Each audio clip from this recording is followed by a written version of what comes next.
Hey everybody, welcome back to my channel and Happy New Year, Happy 2026. It is New Year's Day and my house is silent because my kids, I don't think they slept at all last night. The girls were like, hey mom, can we pull an all-nighter? And I'm like, as long as I can't hear you, I don't care. So this morning about I don't know, I probably got home from my errands this morning about 10 a.m. and my two youngest daughters, who are 13 and 14, were still up watching movies and eating junk food. And I said, get some breakfast, get a shower, and go to bed. So they're in bed. My oldest teenage daughter, she got some sleep, but not a lot because of said younger sister's partying. So she's sleeping. One of my oldest adult daughters spent the night at her brother's house and they had a movie night. And she said she went to bed about 2, but they've also got 3 little babies in the house. So she was up pretty early. So she's sleeping. And then my oldest daughter has just sequestered herself away in her bedroom, doing her own fun New Year's Day things, just like I am. And then my husband and son are gone for a card game tournament for the day. So it's just me and my house. And it's quiet, so time to film videos, right? These are the rare times when I actually do get to film in my library because my library room is open to the rest of the house. It's just kind of like sort of an extension off of the living room. And so I don't really get in here quiet on my own very often. So thought I'd take advantage and make a video on my 12 favorite reads of 2025. I have picked out 6 fiction, 3 nonfiction, and 3 rereads. All of these were 4 and 5-star reads, and I actually had, I think I had 32 5-star reads this year out of 116 books read. So that's a lot of 5 stars. That's not like me. So it was a much better reading year this year than 2024 was for sure. But I picked out 12 of my favorites. And some of them are 4 stars, but they were just books that I really got a lot out of. So let's just get into what they were. So we'll start with the fiction, and I have put these in order 1 to 6. So we'll start with 6th place, and that is The Breadwinner by Deborah Ellis. This is a middle grade fiction book about a girl living in Afghanistan under the Taliban. She, because she is female, is not allowed to work. And her father is the only provider for the family. Every day he goes out and sells things from a blanket in the street. And one day he is arrested. And so the family of females now have no provider. And so Parvana, who I think is, yeah, she's 11. That's her there. She dresses up in her deceased brother's clothing and goes out each day doing the work that her father did. And so this tells that story, and there's actually 3 sequels after this that all year long I thought I might read, and I still haven't. So maybe I should add those to my middle grade March if I haven't got to them yet for this year. But it just tells the story of what that was like for her. And so it is based on the real life realities of women not being able to, go out and work and having to dress up like boys and, try to go out and get employment of some kind or sell things or something to try to keep families from starving and losing their, places of residence and all that. So it really opened my eyes to a lot of things. I had no idea, that kind of stuff was going on. And it's one of those things where if you really stop and think about it and think, oh, I wonder what is going on in a country with an oppressive regime where women have no rights, then you could come up with that kind of stuff, right? It's not like I couldn't come up with that. It's just that it's one of the things I just never thought about before. And because I really never had a reason to. It's one of those things that it was time for me to learn about, right? And so I really value this book a lot. A month or two ago, I did a tag, and one of the questions was, what is one book that you wish everyone would read? And I picked this book. I do think that this is a really good book, especially for younger people to read, especially for people that grew up the way I did, right? In a non-diverse environment, very sheltered from what was going on in the rest of the world. And just, we didn't know what we didn't know, right? So I just think that's a really important book. And, I really got a lot out of it. And yeah, so that's book number 6. Book number 5 is The Prince and the Pauper by Mark Twain. This actually surprised me because I've kind of had a beef against Mark Twain for a long time. And, but I did pick this up for my children's classic reading event last year. And I really, really liked it. I really liked the storytelling. He had just enough history. He had just enough, mystery. There was funny parts. There was serious parts. I might have even cried if I think about it. Yeah, I think I even cried for a minute maybe. But anyway, it was a great story. I really enjoyed it, and I'm so glad that I read it. There's another Mark Twain that I'm getting ready to read sometime this year. My daughter just finished his Joan of Arc story, and she really, really enjoyed it. She's going to read this one next. And so I thought maybe I would read his Joan of Arc story sometime this year. I've got it up on my shelf. Number 4 is The Black Mountain by Kate Moss. So after finishing The Winter Ghosts last year, I was looking for anything else by Kate Moss that I could find. I came across this book. It's part of a series called Quick Reads. It's something in the UK where you can buy these books just like, at a convenience store or some little shop like that. They're only £1 each, and they are written at kind of a lower reading level than like the author's average books would be written at. I don't think it's not meant to be written for younger people necessarily. It's meant to be written for adults who either just don't really like to read and need something kind of easy to pick up and get back into reading, or those who might have some struggles with reading. And these are just kind of, written in a simpler way that tell a good story and give a little bit of history as well. But it's in a way that, it's at a little bit lower reading comprehension, just to help out people who want to get back into reading or want to read but find a lot of the mainstream books a little too difficult. So I think that's a fantastic idea. Like, that is such a great idea. But anyway, I found this on Paperback Swap, and I didn't know all the stuff I just told you at the time. I just was like, it's a Kate Moss, gotta get it. And it's the story about, it takes place in 1706, community on, is it Tenerife? Is that how you say that? They live near a volcano, and it's a really thriving shipping kind of port there in Tenerife. And one day the volcano erupts, and I looked into the history of this. It is a true story, really did happen, and it buried that they had to move this thriving shipping port to another part of the island or the land mass that it was on. And this community that was once thriving had been thriving for a really long time, just kind of went desolate. And so this kind of tells a story of that. And I thought it was so interesting. I really enjoyed reading it. And, for me, it was a quick read, and it was an interesting read. I just thought it was so well done. So that is number 4. Number 3 is New York by Edward Rutherford.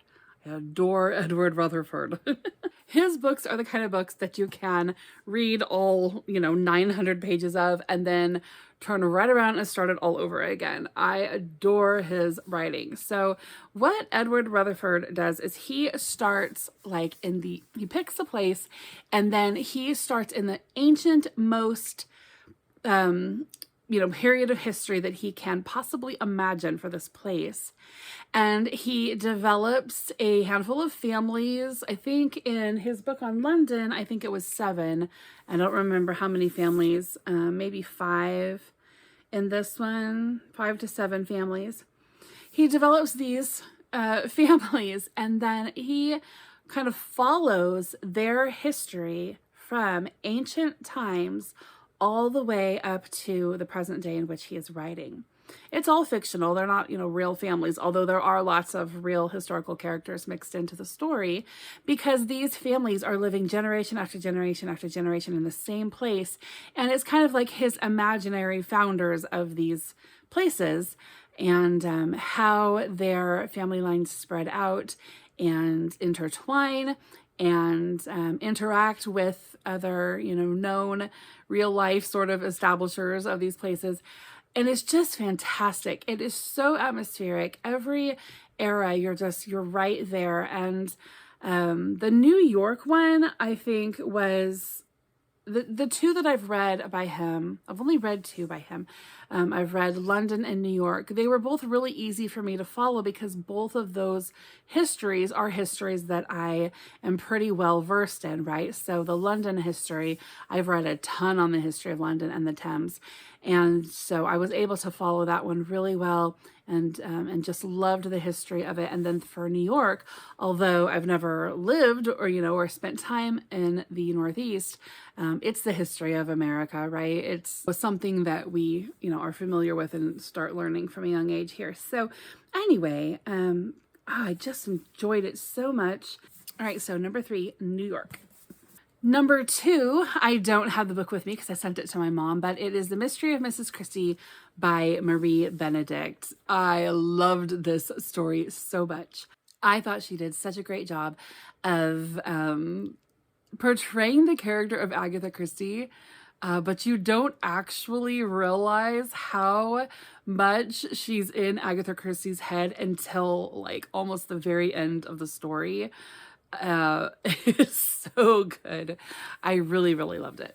It tells the story of basically the time of her divorce from her first husband, Archie Christie, and the period of time in which she went missing for 11 days in December one year, and kind of like where she was, where this author thought she was, and where she was and why she was missing, what were the circumstances around that. And I have had a theory about that for a really long time. And this author kind of went with that theory also, but she took it up a notch that I hadn't quite imagined. And it's just such a great story. So that is definitely, that vied for number 1. I did kind of go back and forth on which one I wanted to put in number 1, but I decided that was number 2. Because number 1 pulled at my heart personally, and I just feel like I have to pick this one, and that is Hamnet by Maggie O'Farrell.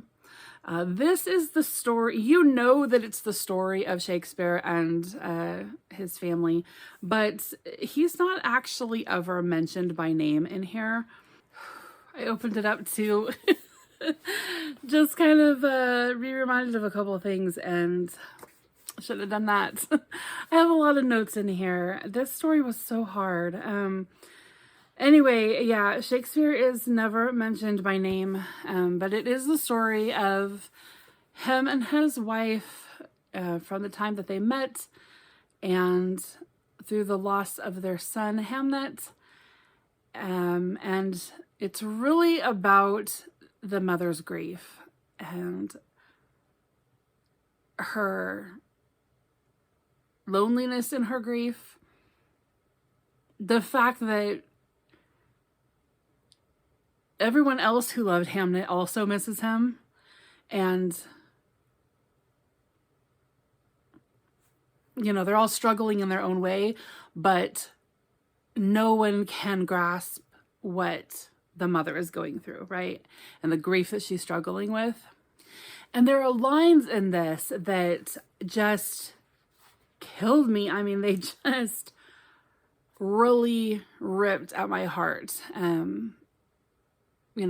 Things like asking herself what she could have done. What could she have done differently to be a better mother? Why didn't she recognize that there were problems? Why didn't she recognize that he needed help? Like all these things, right?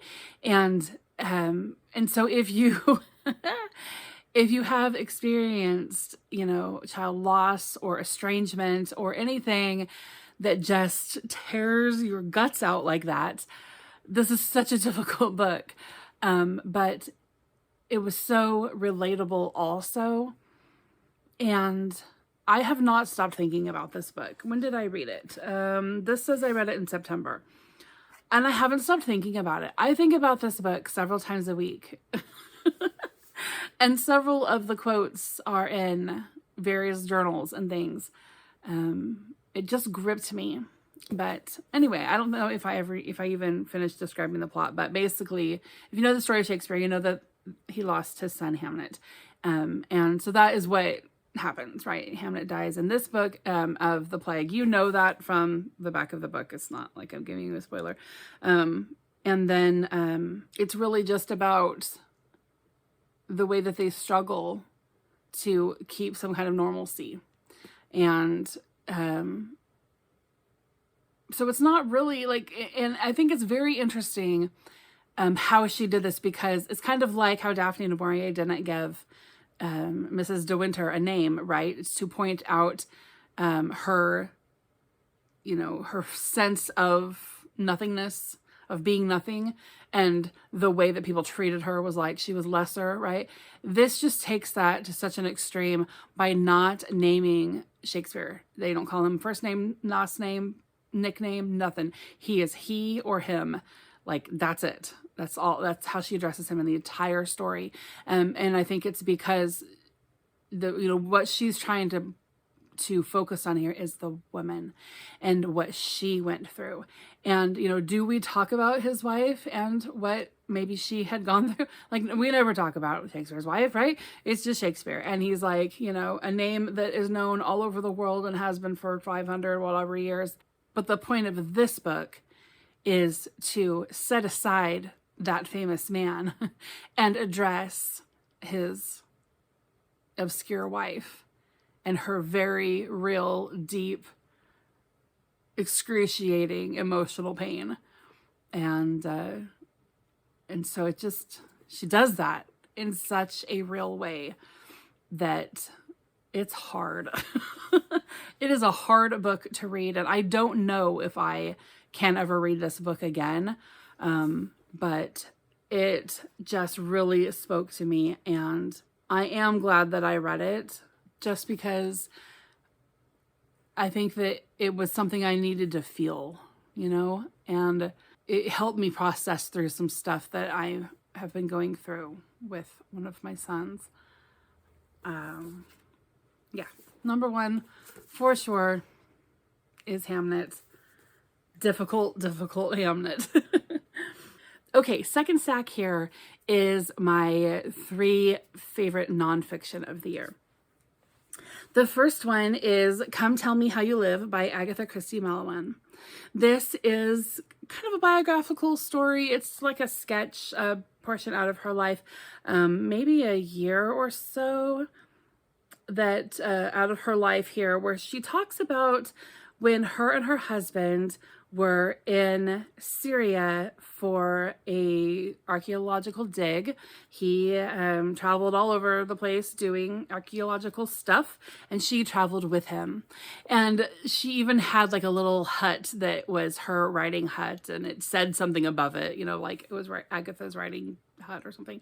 And she just write her stories while he did archaeology, and every now and then she'd go over there and do some archaeology with him, and then she'd go back and write her story. And it was just such, I don't know, it sounded like so much fun. But this tells just about some of their experiences in Syria during this time that they had gone, and talks about the different people that she encounters. And there's plenty of, political incorrectness in here that you have to get through. But it was written in 1946. I don't know. I really enjoyed it and enjoyed learning, and hearing about her life with her voice. So this is what she looks like here on the cover. I have a great grandmother who passed away when I was about probably 25-ish. And I spent a lot of time with her throughout my childhood and, teenage years or whatever. And this is how I remember her. Like, I just remember her being like, from my perspective, super classy, super smart, kind of snooty, very demanding, but also funny and interesting and joyful and always up for a laugh. I don't know, just kind of this, she just always reminds me of Agatha Christie. So whenever I, read or see things with Agatha Christie, I'm always thinking of my Grammy Annabelle. And I don't know, maybe that's why maybe that's one of the reasons why I like Agatha Christie so much. So that was number 3. Then number 2 for favorite nonfiction is The Bone Chest by Kat Jarman. This is a wonderful story. I was so looking forward to reading this, and I loved every bit of it. It's just a dense historical study of something very niche. In Winchester Cathedral, in Winchester, the UK, there are these boxes that contain bones. And so they are stored there at the cathedral.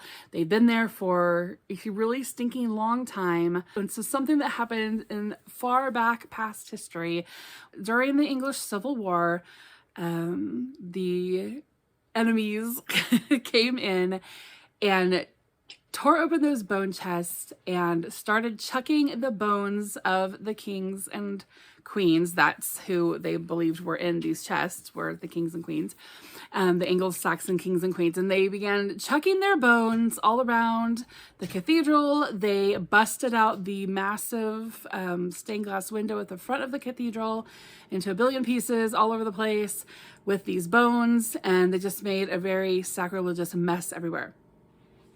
So after they left, the people went in and gathered these bones and put them back in the boxes and put them away. And just, what could they do, right? They didn't obviously know whose bone went in what box.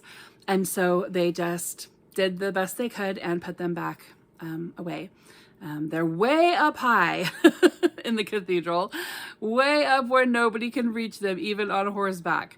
And then they took all the stained glass and they actually put it all back together in this kind of kaleidoscope-like collage in the window. And that's why Winchester Cathedral's window doesn't really look like anything except for a kaleidoscope, which I think is really pretty. And it never really occurred to me that it didn't look like anything until I heard that story. So anyway, this is the story of the quest to figure out whose bones they are. So when I started going to England in 2013, I first heard this story and heard that they were making plans to study these bones, right? DNA and, DNA testing or whatever to figure out, if they could try to figure out whose were whose. And they did. They figured out that there was over 20 different beings, people and animals in those boxes.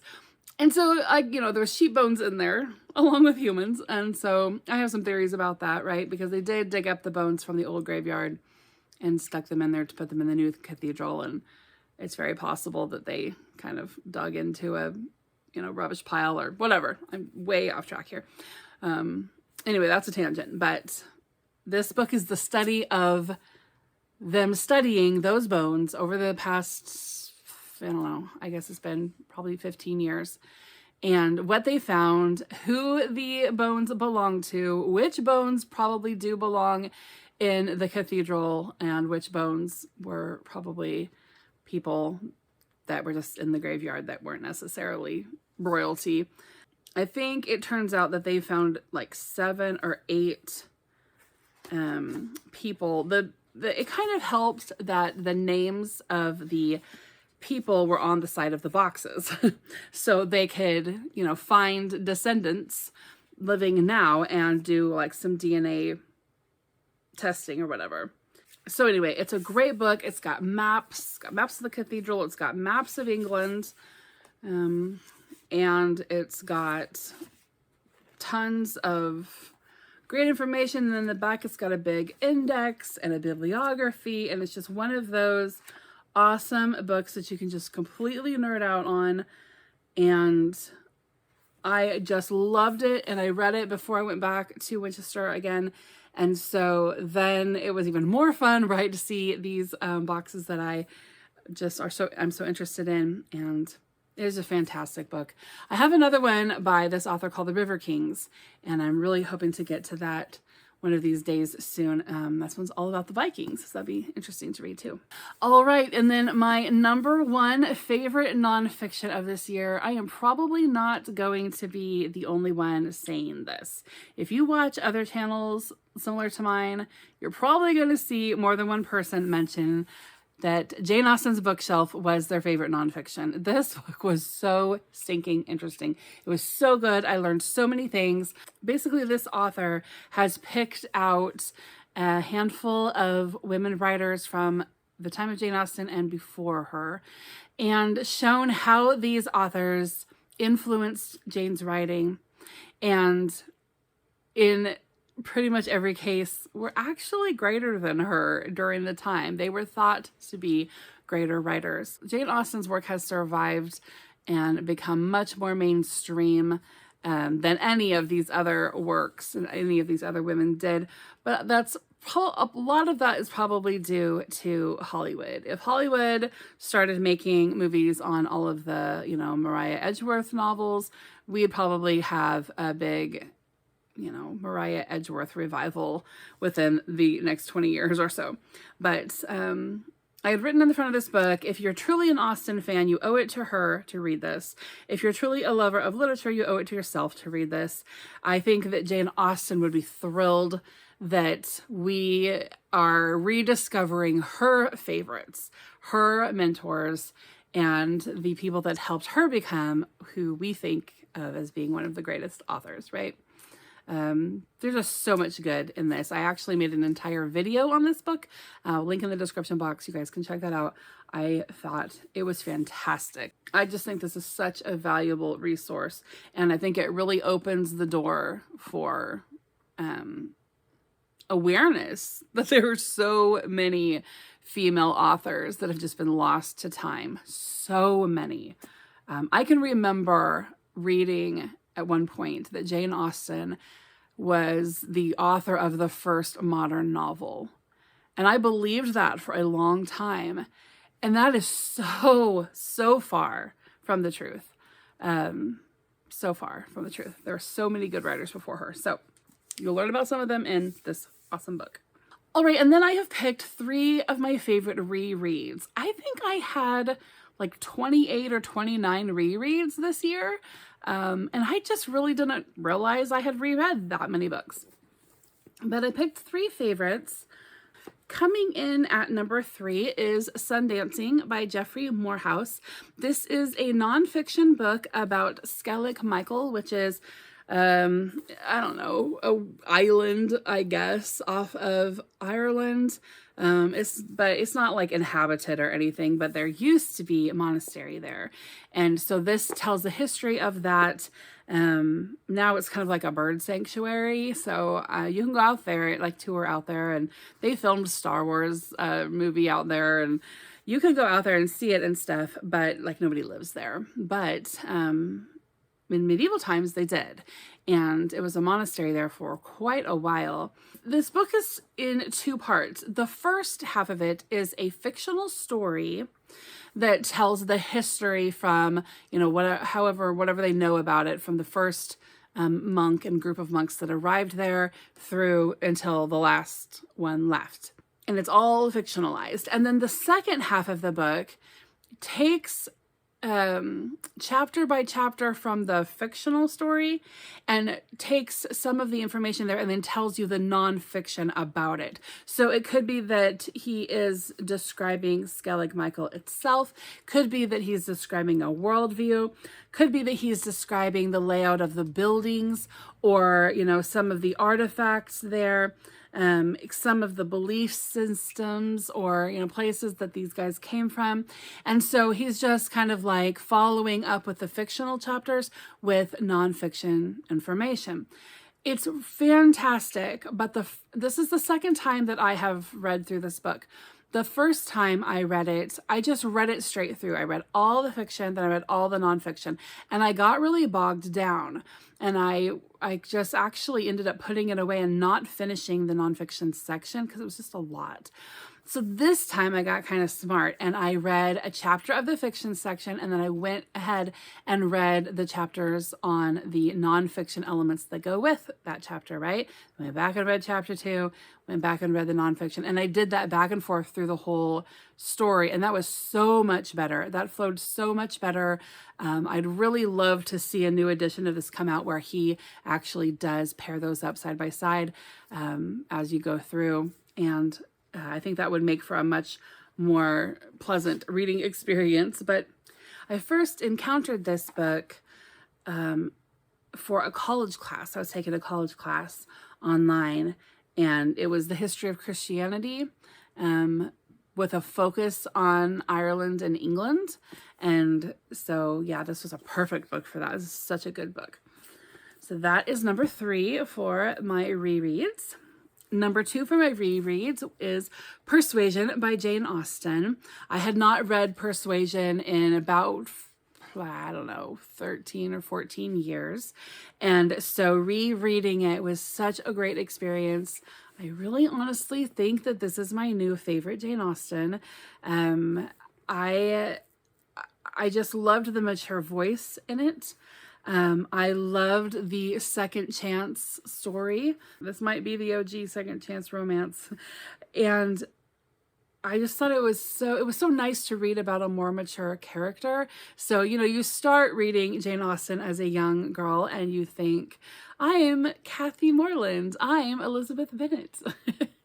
And then you get into, you know, your later, maybe late 20s and 30s, and then you think, I'm Anne Elliot, I'm Eleanor. But then you get to be 46 years old and you think, I'm Mrs. Bennet. And that's where I'm at right now. I'm thinking about doing a video for Jane Austen July, something like, how do you know you've crossed over from Lizzie Bennet to her mother? But anyway, I have 5 daughters. We'll just leave it at that. I just really loved reading Persuasion again.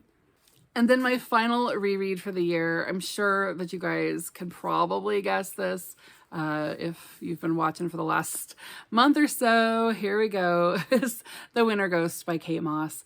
And I won't go into a lot of detail because I've talked about this so many times lately. But fantastic story set in mountains in France and in sort of ancient-y village, definitely a medieval village, and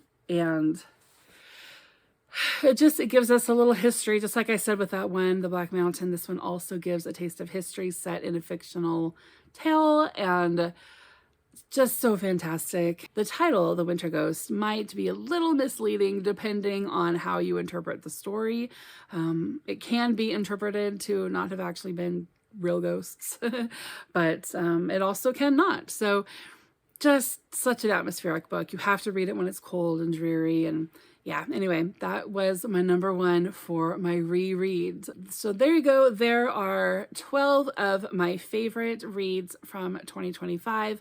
I hope everybody is having a great new year. I'm looking forward to so much in this coming year. If you haven't yet, check out the video that I put out yesterday on my January plans. You can see what it is that I'm planning on reading this month.